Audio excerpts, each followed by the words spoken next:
Évangile de Jésus-Christ selon saint Matthieu. Jésus était en route. 2 aveugles le suivirent en criant « Aie pitié de nous, fils de David !» Quand il fut dans la maison, les aveugles l'abordèrent et Jésus leur dit « Croyez-vous que je peux faire cela ?» Ils répondirent « Oui, Seigneur. » Alors il leur toucha les yeux en disant « Que tout se fasse pour vous selon votre foi. » Leurs yeux s'ouvrirent, et Jésus leur dit sévèrement « Attention, que personne ne le sache. » Mais, à peine sortis, ils parlèrent de lui dans toute la région. Chers auditeurs, bonjour. Ce vendredi est aussi la fête de Saint Nicolas, patron des écoliers et des marins. Bonne fête à eux donc. L'évangile du jour est de nouveau tiré de Saint Matthieu et c'est une suite de 10 miracles du Seigneur. Nous écoutons la prière des 2 aveugles. Mieux, nous pourrions, si vous le voulez bien, nous mettre à leur place, comme on le fait dans une bonne Lectio Divina.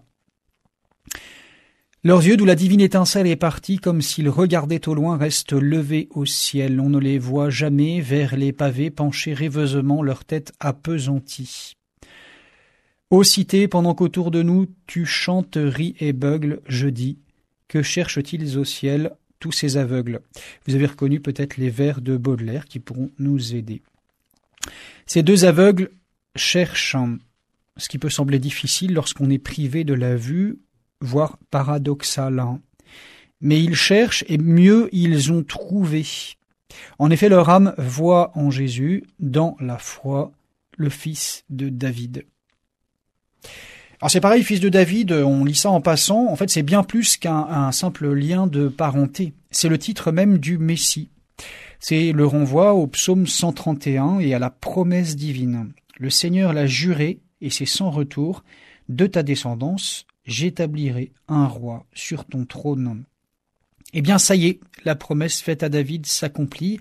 Et d'ailleurs, l'archange Gabriel le redira à Notre-Dame. C'est ce commencement de l'évangile de Saint Luc qui va si bien avec le temps de l'Avent, d'une période mariale par excellence. Écoutons. Le Seigneur Dieu lui donnera le trône de David, son père. Soigneusement également, Saint Matthieu et Saint Luc vont établir la généalogie de Jésus et son lien, justement, avec le roi David. Même les pharisiens, qui connaissent leur catéchisme, répondront sans hésiter à la question du Christ. De qui le Messie est-il le fils? De David. Savoureuse prière et profonde prière de ces aveugles donc. Un deuxième point de l'Évangile attire notre attention, c'est la réponse de Jésus à leur prière. Croyez-vous que je puisse faire cela? Est-ce que Jésus hésite? Est-ce qu'il s'interroge sur ce qu'il est ou sur ce qu'il peut faire? Pas du tout. Pas du tout, mais il les interroge et il nous interroge. D'où l'intérêt de nous mettre à la place de ces aveugles. Il sonde, il fait apparaître la foi des aveugles que nous sommes. Il ouvre leurs yeux de chair à la vue, comme il ouvre nos yeux intérieurs, les yeux de nos cœurs, au sens des Écritures. Jésus, fils de David, ayez pitié de nous.